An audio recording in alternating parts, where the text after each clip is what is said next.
తల్లిదండ్రుల వల్ల శరీరం వచ్చి కూడా తల్లిదండ్రులకి పితృతర్పణములు ఇవ్వకపోతే అటువంటి వాడిని పితృహంత, తండ్రిని చంపిన హంతకుడు అంటారు.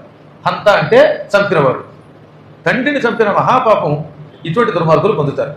కొంతమంది నీచులు ఎంత కోపం వచ్చినా తండ్రిని తిట్టకూడదు కదా, కానీ నీచులు అని చెప్పాను కదా, వాళ్ళు తండ్రిని బండబూతులు తిడతారట. తండ్రి దుర్మార్గుడే, హిరణ్యకశిపుడే అనుకుందాం కాశారు, వదిలేసి పొమ్మన్నారు. అంతేకాని రోజు తిరిగితే ఉపయోగం ఏంటి లేదు.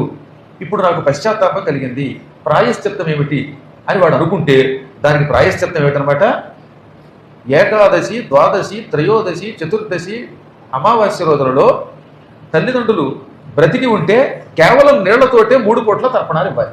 తల్లిదండ్రులు మరణిస్తే, అంటే తల్లి ఉన్నా తండ్రి మరణిస్తే నువ్వులు నీళ్లు కలిపి తర్పణం ఇవ్వాలి వాళ్ళ గోత్రనామాలు చెప్పి. అప్పుడు వాడి పాపమునకు ప్రాయశ్చిత్తం అవుతుంది. మళ్ళీ ఇలాంటి పాపం చేయకూడదు. ప్రాయశ్చిత్తం అంటే పశ్చాత్తాపంతో చేసేది. అంతేగాని ఐశ్వర్యమధ్యాన్ని రోజు 600 తిట్లు తిట్టి వాళ్ళ నాన్నని మళ్ళీ మర్నాడు తర్పణం ఇస్తే ఉపయోగం ఉంది.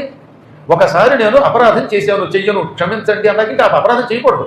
చేశాడంటే ఇంకా ఆ పాపాత్ముడి పాపానికి ప్రాయశ్చిత్తం లేదు.